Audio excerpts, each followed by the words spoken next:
नमस्कार, स्वागत है आपका मेरे YouTube channel e learning with Nitesh में। तो आज हम लोग डिस्कस करेंगे पर्यावरण अध्ययन के कुछ महत्वपूर्ण क्वेश्चन जो कि प्रतियोगी परीक्षाओं में बार बार रिपीटेड क्वेश्चन हैं। तो आइए अपनी तैयारी को मेरे साथ चेक करिए। पहला क्वेश्चन आपके लिए ये रहा, एक अच्छे प्रश्न पत्र की विशेषताएँ क्या हैं? पहला वैधता, दूसरा विश्वसनीयता, तीसरा ए और बी दोनों, चौथा व्यापक।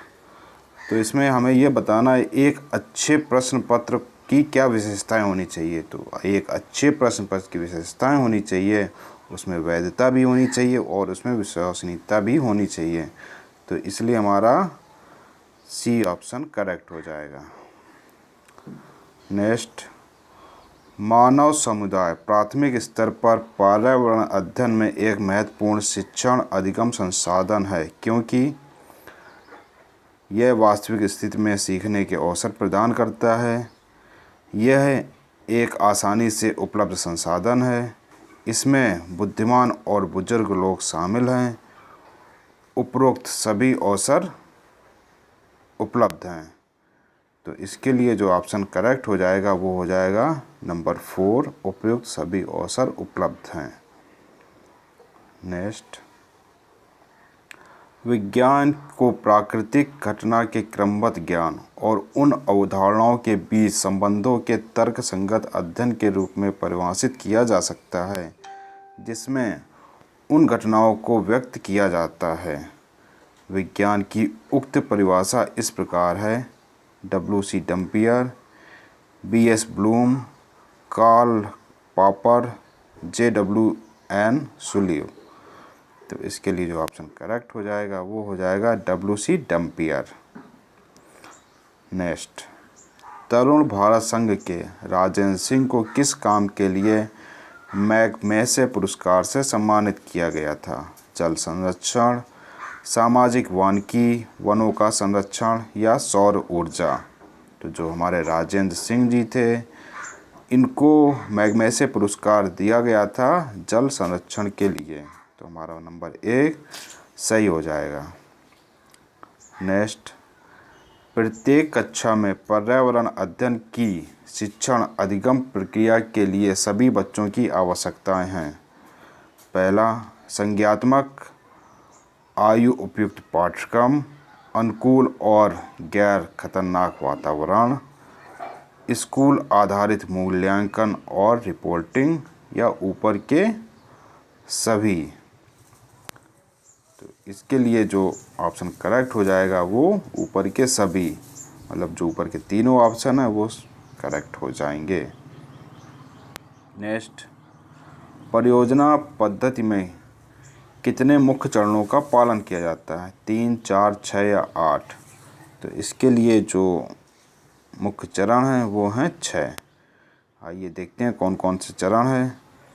परियोजना विधि में निम्नलिखित चरण है, 6 चरण हैं। पहला है स्थिति बनाएं, दूसरा समस्या का चयन, तीसरा योजना, चौथा निष्पादन, पांचवा मूल्यांकन, छठवां रिपोर्टिंग और रिकॉर्डिंग। तो इस प्रकार से हमारा जो सी ऑप्शन वो करेक्ट हो जाएगा। नेक्स्ट,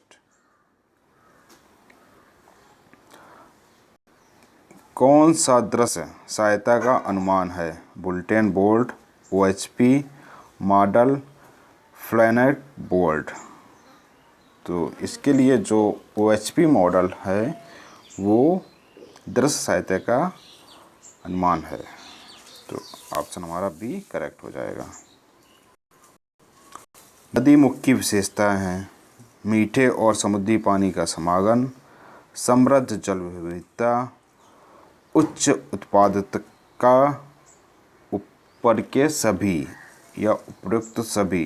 तो नदी की विशेषताएं होती हैं वो सारे जो ऊपर के हमारे दिए हुए ऑप्शन हैं, जैसे उच्च उत्पादकता होनी चाहिए, समृद्ध जैव विविधता भी होगी उधर पे, मीठे और समुद्री पानी का समागम भी होगा। तो हमारा जो डी ऑप्शन है इसके लिए करेक्ट हो जाएगा। तो आपको ये क्लास कैसी लग रही है? पसंद आ रहा तो एक बार लाइक करें और अगर पहली बार देख रहे हैं तो चैनल को सब्सक्राइब करना ना भूलें और इसके साथ साथ अपने दोस्तों को शेयर करें जिससे वो लोग भी इसका लाभ उठा पर सकें। तो नेक्स्ट क्वेश्चन की तरफ चलते हैं। पर्यावरण अध्ययन सीखने का सिद्धांत कौन सा है?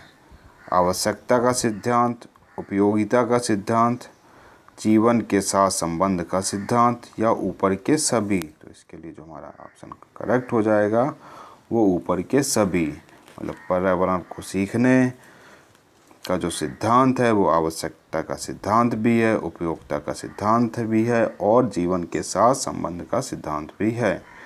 नेक्स्ट क्वेश्चन के लिए चलेंगे। वह पक्षी जो बर्फ पर अंडे देता है वो कौन सा होगा? तो इसके लिए ऑप्शन करेक्ट हो जाएगा नंबर 4 पेंगुइन। नेक्स्ट, राजस्थान का राज पशु कौन सा है? बाघ, गाय, ऊंट या सिप? तो राजस्थान का जो राज पशु है वो है ऊंट। नेक्स्ट, प्राथमिक स्तर पर निम्नलिखित में से कौन सा विज्ञान शिक्षा का वांछनीय उद्देश्य है? तो इसके लिए जो ऑप्शन करेक्ट हो जाएगा वो हो जाएगा ऊपर के सभी। ऊपर के सभी में क्या क्या ऑप्शन दिए आइए देख लेते हैं। पहला, विज्ञान और इसके अनुप्रयोगों के तत्वों और सिद्धांतों को जानना, विज्ञान और प्रौद्योगिकी में प्राकृतिक जिज्ञासा, सौंदर्य बोध और रचनात्मकता का पोषण करना, ईमानदारी, अखंडता और सहयोग के मूल्यों को आत्मसात करने के लिए। नेक्स्ट, निम्न कक्षाओं में विषय पर्यावरण अध्ययन में रुचि पैदा करने के लिए शिक्षण पद्धति का उपयोग किया जाना चाहिए। प्रेरक, मनोरंजन और खेल संबंधित, रटना या निगमात्मक? तो इसके लिए जो हो जाएगा मनोरंजन और खेल संबंधित।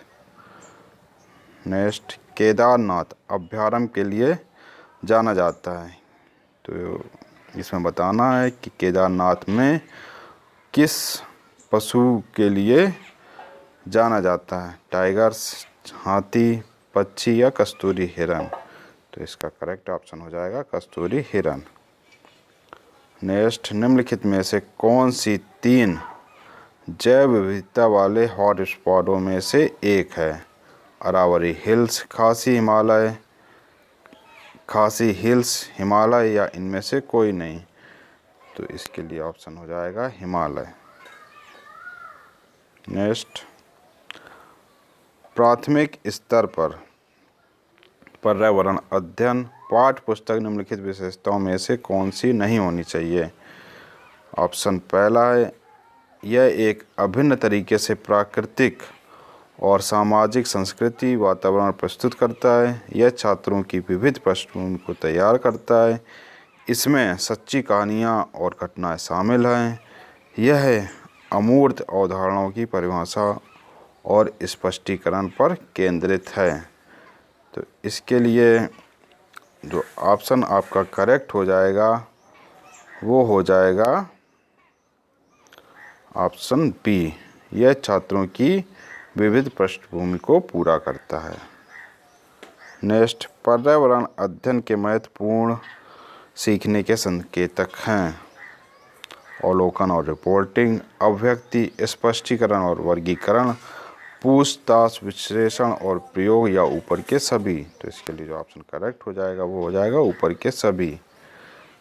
नेक्स्ट, पर्यावरण अध्ययन पढ़ाने के लिए निम्नलिखित में से किस उद्देश्य की आवश्यकता नहीं है? पहला है, भौतिक और रासायनिक वातावरण के प्रति संवेदनशीलता विकसित करने के लिए। ऑप्शन दूसरा, बुनियादी वैज्ञानिक अवधारणाओं और सिद्धांतों को याद रखने के लिए। नंबर तीसरा, पर्यावरण का पता लगाने के अवसर प्रदान करने के लिए। नंबर चौथा, अवलोकन, माप, भविष्यवाणी तथा वर्गीकरण जैसे कौशल विकसित करने के लिए। तो इसके लिए जो आपका ऑप्शन करेक्ट हो जाएगा वो हो जाएगा ऑप्शन नंबर बी, बुनियादी वैज्ञानिक अवधारणाओं और सिद्धांतों को याद रखने के लिए। नेक्स्ट, सामान्य से विशिष्ट के सिद्धांत का उपयोग इनमें से किया जाता है। विश्लेषणात्मक विधि, हेरिस्टिक विधि, सिंथेटिक विधि या आगमनात्मक विधि। तो इसके लिए जो ऑप्शन डी हमारा करेक्ट हो जाएगा। नेक्स्ट, निम्नलिखित में से रबी की फसलें हैं। धान या चना, दूसरा गेहूँ मक्का, तीसरा मक्का धान, या चौथा चना और गेहूँ। तो जो रबी की फसलें हैं वो हमारी हैं चना और गेहूँ। तो इस प्रकार से हमारे जो 20 क्वेश्चन हैं वो कंप्लीट होते हैं। तो आप मुझे कमेंट करके बताएं कि आपके कितने क्वेश्चन सही हुए हैं, और अपनी तैयारी को मेरे साथ यूँ ही चेक करते रहें। तो नेक्स्ट वीडियो में फिर आपसे मुलाकात होगी। तब तक के लिए जय हिंद, नमस्कार।